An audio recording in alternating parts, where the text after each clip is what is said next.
Olá, olá, querido amigo, querida amiga, que bueno estar contigo una vez más para comprender y estudiar la palabra del Señor en el proyecto Revivados por su palabra. Estamos juntos estudiando el libro de Isaías y hoy vamos a reflexionar en el capítulo 18.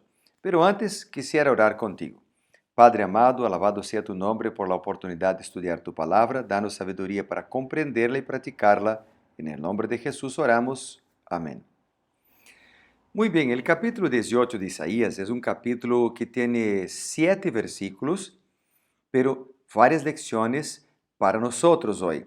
El capítulo 18 está dentro de estos varios capítulos que presentan mensajes de juicio contra las naciones. En este capítulo y también en el siguiente capítulo, el capítulo 19, Etiopía y Egipto están juntos. De hecho, acá tenemos una profecía contra Etiopía. Desde aproximadamente 715 hasta 663 a.C., el Egipto fue gobernado por un linaje de reyes etíopes.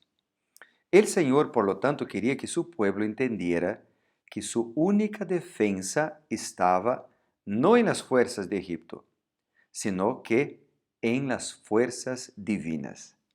Dios, con el mensaje de este capítulo, presenta la preciosa lección de que mejor era estar bajo las alas del Señor, del Todopoderoso, que estar bajo las alas del Egipto. Bueno, y yo voy a hacer hincapié en algunos versículos. Por ejemplo, el versículo 3 dice, Vosotros, todos los moradores del mundo y habitantes de la tierra, cuando se levante bandera en los montes, mirad, y cuando se toque trompeta, escuchad. Interesante que acá tenemos un llamado, ¿viste? Mirad, escuchad, Dios llamando para que podamos mirarlo, prestar atención a lo que Él tiene para decir. Y este llamado es para todos los moradores del mundo. Todos los pueblos deben saber que el Señor tiene el control sobre todos los asuntos humanos. El llamado, por lo tanto, no es solamente para unos o para otros. El llamado para que podamos seguir los caminos del Señor es para todos. No es solamente para Etiopía, usando el lenguaje de aquel entonces, sino que para todos, para Israel, para Damasco, para Efraín, para todos.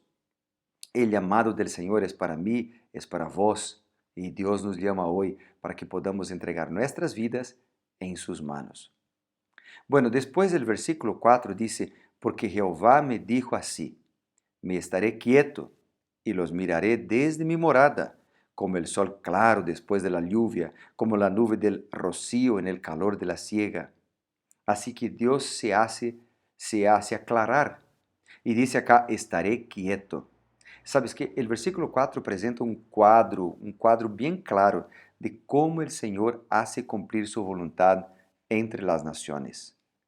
Dice, yo los miraré desde mi morada. Los ojos del Señor están en todo lugar y su mano tiene el control. De manera equilibrada, Dios decreta juicio y bendiciones. Dios trata a todos los pueblos de acuerdo con su infinita sabiduría y justicia, queridos. No pasa nada sin el conocimiento de Dios. Ningún juicio cae sin el permiso del Señor. Cuando el grano está maduro para la cosecha, Dios envía sus segadores para llevar a cabo su misión. Y dice, Dios mira desde su morada, versículo 4. Yo me acordé de Éxodo capítulo 3, versículo 7 hasta el versículo 9, cuando he leído este versículo. Porque allá en Éxodo, la Biblia dice que Dios llamó a Moisés y dijo, he visto la aflicción de mi pueblo. Dios ve la aflicción de tu corazón. En Éxodo también dice, he oído su clamor a causa de sus opresores. He conocido sus angustias.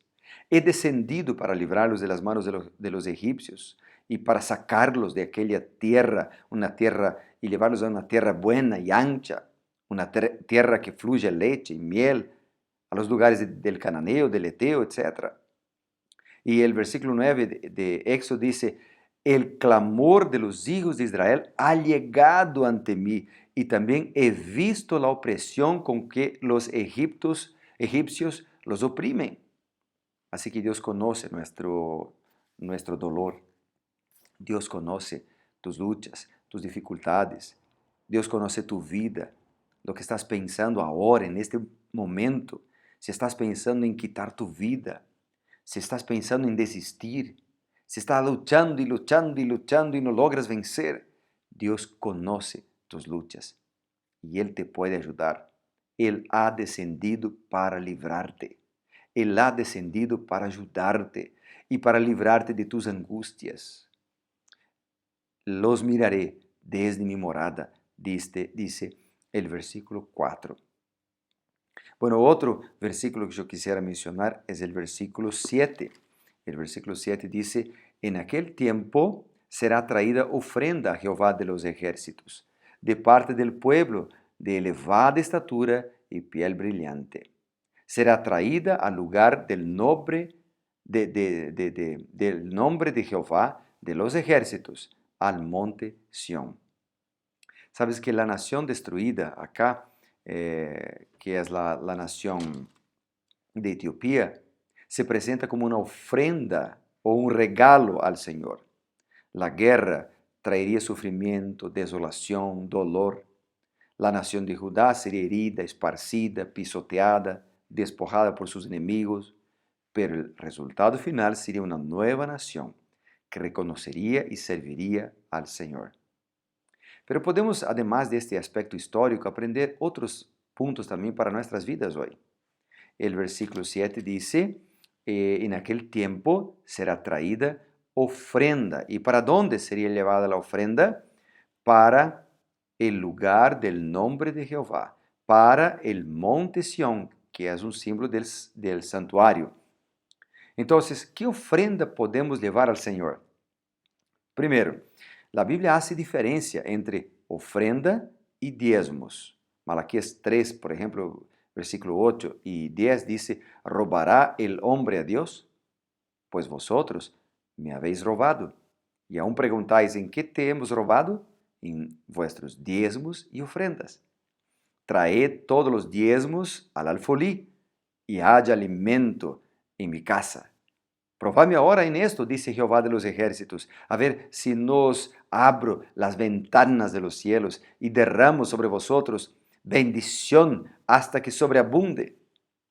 Bueno, acá tenemos entonces un llamado del Señor para entregarle los diezmos y las ofrendas. Es interesante que los diezmos son la 10ª parte, es bien definido. Y los diezmos, cuando entregamos o devolvemos los diezmos a Dios, ellos representan o expresan un reconocimiento de que Dios es nuestro creador, Dios es nuestro hacedor.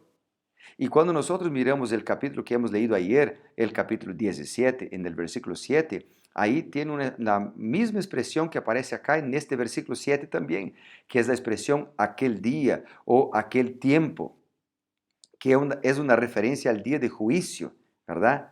Y dice, en aquel día, el versículo 7 de ayer, el hombre mirará a su hacedor.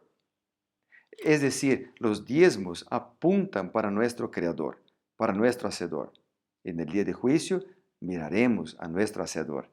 Ahora, las ofrendas son una actitud de gratitud a Dios porque Él es nuestro Redentor, la ofrenda más grande que se fue enviada a la tierra, Jesucristo.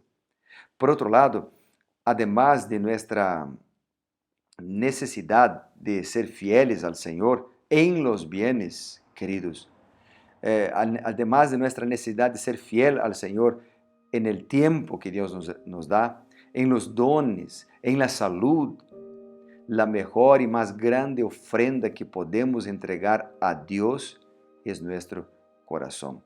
Esta es la más grande ofrenda que podemos entregar al Señor. No sé si te acuerdas, pero Proverbios capítulo 23 y el versículo 26 dice, dame, hijo mío, tu corazón, y miren tus ojos mis caminos. Dios espera que entreguemos a Él nuestro corazón. como una ofrenda. El versículo 7 dice, en aquel tiempo será traída ofrenda. La más grande ofrenda que podemos llevar al Señor es nuestro corazón, es nuestra vida. Y tal vez yo esté hablando a alguien que necesita tomar una decisión, que no ha dado al Señor el control, las riendas de tu vida. Querido amigo, Dios quiere transformar tu vida, Dios quiere coordinar tu vida, Dios quiere transformar a cada uno de ustedes y a mí también. Pero tenemos que tomar la decisión de entregar como ofrenda al Señor nuestro corazón. Y entonces Él nos liberará de los vicios, de la muerte, de la incertidumbre, de la falta de esperanza, de la transgresión. Dios nos puede liberar, pero la decisión tiene que ser hoy. Vamos a entregar nuestro corazón a Él como una ofrenda al Señor. Yo quisiera orar por esto. Querido Padre bondadoso Dios, gracias por la oportunidad que tenemos de buscarte y adorarte. Y en este momento yo quisiera entregar en tus manos nuestras vidas, mi vida y de todos que oran conmigo ahora.